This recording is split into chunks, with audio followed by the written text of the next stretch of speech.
Hi dears, welcome to Malayali's Talks. Hi dears, welcome back to my channel. ഇന്ന് ഞാൻ വന്നിരിക്കുന്നത് കാലിക്കറ്റ് യൂണിവേഴ്സിറ്റിയുടെ 4 വർഷ degree കോഴ്സിൻ്റെ BA കോഴ്സിൻ്റെ സിലബസുമായിട്ടാണ്. അപ്പോൾ BA കോഴ്സിൻ്റെ സിലബസിനെ കുറിച്ച് പറയുന്നതിന് മുമ്പേ ആദ്യം തന്നെ ഞാനൊരു കാര്യം പറയാം. അതായത് നമുക്ക് എല്ലാവർക്കും അറിയാം BA BSc എന്ന് പറയുന്നത് എപ്പോഴും കോമൺ കോഴ്സായിരുന്നു. BScയുടെ ചില സബ്ജക്റ്റുകൾ ഒഴിച്ച് ബാക്കിയെല്ലാം കോമൺ കോഴ്സായിരുന്നു. BAക്കാർക്കും BScക്കാർക്കും ലാംഗ്വേജ് എല്ലാം സെയിം തന്നെയായിരുന്നു സിലബസ് ഉണ്ടായിരുന്നത്. എന്നാൽ ഇനി മുതൽ അങ്ങനെയല്ല, എല്ലാവർക്കും സെപ്പറേറ്റ് സിലബസാണ് വന്നിരിക്കുന്നത്. അപ്പോൾ ഇപ്പോൾ ഞാൻ ഇടുന്നത് BAക്കാരുടെ സിലബസാണ്. അപ്പോൾ ഇതിൽ 5 മൊഡ്യൂളാണ് നിങ്ങൾക്കുള്ളത്. ഈ സിലബസിൽ നിങ്ങൾക്ക് 5 മൊഡ്യൂളാണുള്ളത്. 5 മൊഡ്യൂളിൽ 4 മൊഡ്യൂളും യൂണിവേഴ്സിറ്റിയിൽ നിന്ന് തന്നിട്ടുള്ള ചാപ്റ്റേഴ്സ് തന്നെയാണ്. എന്നാൽ 5ാമത്തെ മൊഡ്യൂൾ ഓപ്പൺ എൻഡഡ് മൊഡ്യൂളാണ്. ഇതെന്താണെന്ന് വെച്ച് കഴിഞ്ഞാൽ നിങ്ങളുടെ കോളേജിലെ ടീച്ചേഴ്സാണ് ഈ ചാപ്റ്റേഴ്സ് സെലക്ട് ചെയ്യേണ്ടത്. പക്ഷേ അത് ഏതുമായി ബന്ധപ്പെട്ട ചാപ്റ്റേഴ്സ് ആവണം എന്നുള്ളതിൻ്റെ സൂചനകൾ യൂണിവേഴ്സിറ്റി ഇവിടെ തന്നിട്ടുണ്ട്. അപ്പോൾ അതിനെക്കുറിച്ചിട്ടൊക്കെ ഞാൻ വിശദമായിട്ട് തന്നെ പറഞ്ഞുതരാം. അപ്പോൾ ചാനൽ ആരും സ്കിപ്പ് ചെയ്യരുത്. പ്രത്യേകിച്ച് പറയുകയാണെങ്കിൽ സബ്സ്ക്രൈബ് ചെയ്യുക, എല്ലാവരും എന്നെ സപ്പോർട്ട് ചെയ്യുക.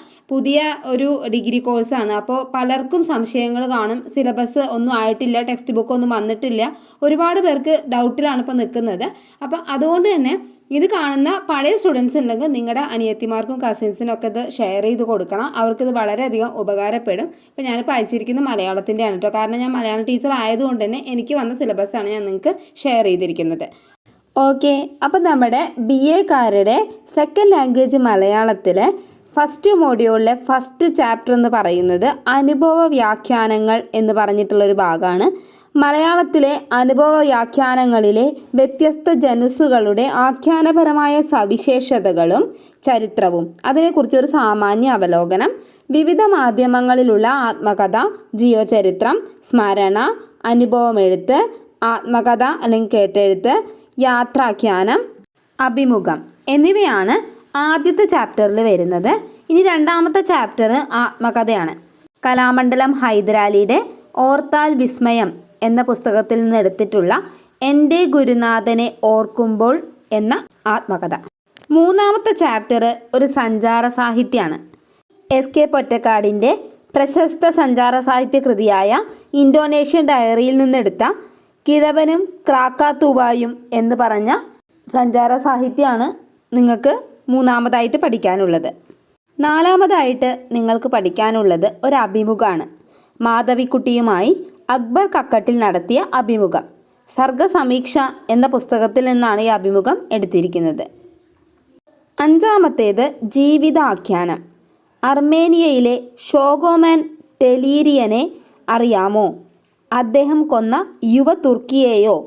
Saji Markose, true copy think എന്ന് പറഞ്ഞ ഒരു ജീവിതാഖ്യാനം. ജീവിതാഖ്യാനത്തെക്കുറിച്ച് മനസ്സിലാക്കുക എന്നതാണ് ഇതുകൊണ്ട് ഉദ്ദേശിക്കുന്നത്. 2ാമത്തെ മൊഡ്യൂൾ വരുന്നത് കഥാസാഹിത്യമാണ്.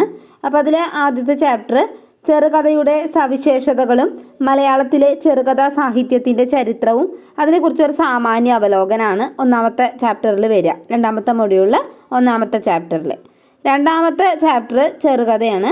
കാരൂർ നീലകണ്ഠപിള്ളയുടെ പൂവമ്പഴം എന്ന ചെറുകഥ. 3ാമത്തെ ചാപ്റ്ററും ഒരു ചെറുകഥ തന്നെയാണ്. കെ രേഖ എഴുതിയ വില്ലുവണ്ടി. 4ാമത്തെ ചാപ്റ്റർ നോവലിൻ്റെ സ്വഭാവ സവിശേഷതകളും മലയാള നോവലിൻ്റെ ചരിത്രവും, അതിനെക്കുറിച്ചൊരു സാമാന്യ അവലോകനമാണ്. ഇനി 5ാമത്തെ ചാപ്റ്റർ ഒരു നോവലാണ്. NP മുഹമ്മദ് രചിച്ച പ്രശസ്ത നോവൽ ദൈവത്തിൻ്റെ കണ്ണ്. ഇനി 3ാമത്തെ മൊഡ്യൂള്, ഇത് കവിതയാണ് വരുന്നത് 3ാമത്തെ മൊഡ്യൂളിൽ. അതിൽ 1ാമത്തെ ചാപ്റ്റർ വരുന്നത് കവിത എന്ന സാഹിത്യ രൂപത്തിൻ്റെ സവിശേഷതകളും സാമാന്യ കവിതാ സാഹിത്യ ചരിത്രവും, അതിനെക്കുറിച്ചൊരു സാമാന്യ അവലോകനമാണ്. 2ാമത്തെ ചാപ്റ്റർ മലയാളത്തിലെ പ്രസിദ്ധ കവികൾ, കവിതകൾ, അതിനെക്കുറിച്ചൊരു സാമാന്യ പരിചയം. 3ാമത്തെ ചാപ്റ്റർ സമുദ്രലംഘനം എന്ന് പറഞ്ഞിട്ടുള്ളൊരു ചാപ്റ്ററാണ്. അപ്പോൾ അതിൽ അധ്യാത്മരാമായണം സുന്ദരകാന്ഡത്തിൽ നിന്നെടുത്ത ലവണ ജലനിധി ചാടിയിടിനാൾ എന്ന് തുടങ്ങുന്ന ഒരു വരികളാണ് തുടങ്ങുക. അപ്പോൾ അത് എഴുതിയിരിക്കുന്നത് എഴുത്തച്ഛനാണ്. അടുത്ത ചാപ്റ്റർ കുമാരനാശാൻ്റെ കവിത ചിന്താവിഷ്ടയായ സീത. പുരികം പുഴുപോൽ എന്ന് തുടങ്ങുന്ന വരികൾ തൊട്ടിട്ട് ബന്ധുജനങ്ങളോടുമേ, അതായത് ശ്ലോകം 45 മുതൽ 54 വരെയുള്ള കവിത ഭാഗമാണ് പഠിക്കാനുള്ളത്. ഈ മൊഡ്യൂളിലെ അവസാന ചാപ്റ്റർ വരുന്നത് സച്ചിദാനന്ദൻ്റെ ഇവനെ കൂടി എന്ന കവിതയാണ്. ഇനി 4ാമത്തെ മൊഡ്യൂൾ നാലാമത്തെ മൊഡ്യൂളിൽ ദൃശ്യകലാ സാഹിത്യമാണ് വരുന്നത്. ഒന്നാമത്തെ ചാപ്റ്റർ വരുന്നത് ദൃശ്യകലാ സംബന്ധിയായ സാഹിത്യ രൂപങ്ങളുടെ വൈവിധ്യവും സവിശേഷതകളും, അതിനെക്കുറിച്ചൊരു സാമാന്യ പരിചയം.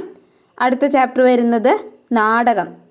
ഓരോരോ കാലത്തിലും ശ്രീജ KVയുടെ നാടകമാണ് പഠിക്കാനുള്ളത്. പിന്നെ വരുന്ന ചാപ്റ്റർ ഒരു സിനിമയാണ്. ലിജോ ജോസ് പല്ലിശ്ശേരി എഴുതിയിട്ടുള്ള നൻപകൽ നേരത്ത് മയക്കം എന്ന് പറഞ്ഞൊരു സിനിമ, അതിനെക്കുറിച്ചാണ് പഠിക്കാനുള്ളത്. ഏറ്റവും അവസാനത്തെ ചാപ്റ്റർ വരുന്നത് ചലച്ചിത്ര ഗാനം. ചരിത്രം, സംസ്കാരം, ഭാഷ, പരിണാമം എന്നിവ മുൻനിർത്തിയുള്ള വിശകലനമാണ്. അതിൽ P. ഭാസ്കരൻ്റെ റോസി എന്ന സിനിമയിൽ നിന്നെടുത്ത ഒരു വരികളും കൊടുത്തിട്ടുണ്ട്.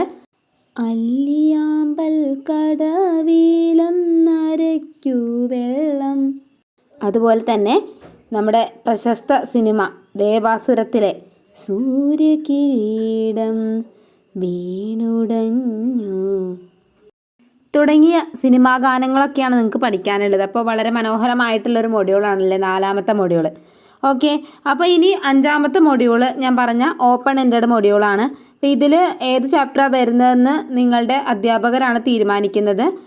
ആ ചാപ്റ്റേഴ്സ് ഏതൊക്കെ വിഭാഗത്തിൽ പെടണം എന്നത് യൂണിവേഴ്സിറ്റി ഇവിടെ കൊടുത്തിട്ടുണ്ട്. സാഹിത്യ ശില്പശാല, നാടകക്കളരി, ചരിത്ര ശില്പശാല, സാഹിത്യ സംവാദങ്ങൾ, ചലച്ചിത്ര ഗാനങ്ങളുടെ പരിണാമം, സംവാദം തുടങ്ങിയവയാണ് അവ. അപ്പോൾ ഇനി പ്രത്യേകിച്ച് പറയാനുള്ളൊരു കാര്യം, ഈ പാഠഭാഗങ്ങളുമായി ബന്ധപ്പെട്ട് നിങ്ങൾ ഓർത്ത് വെക്കേണ്ട അല്ലെങ്കിൽ റെഫർ ചെയ്യേണ്ട ബുക്കുകൾ ഏതൊക്കെയാണെന്നുള്ളത് ഞാൻ പറഞ്ഞുതരാം. അപ്പോൾ അത് ഏതൊക്കെയാണെന്ന് ഞാനൊരു കാര്യം ചെയ്യാം, ഞാനത് ടെലഗ്രാം ഗ്രൂപ്പിൽ ഇടാം.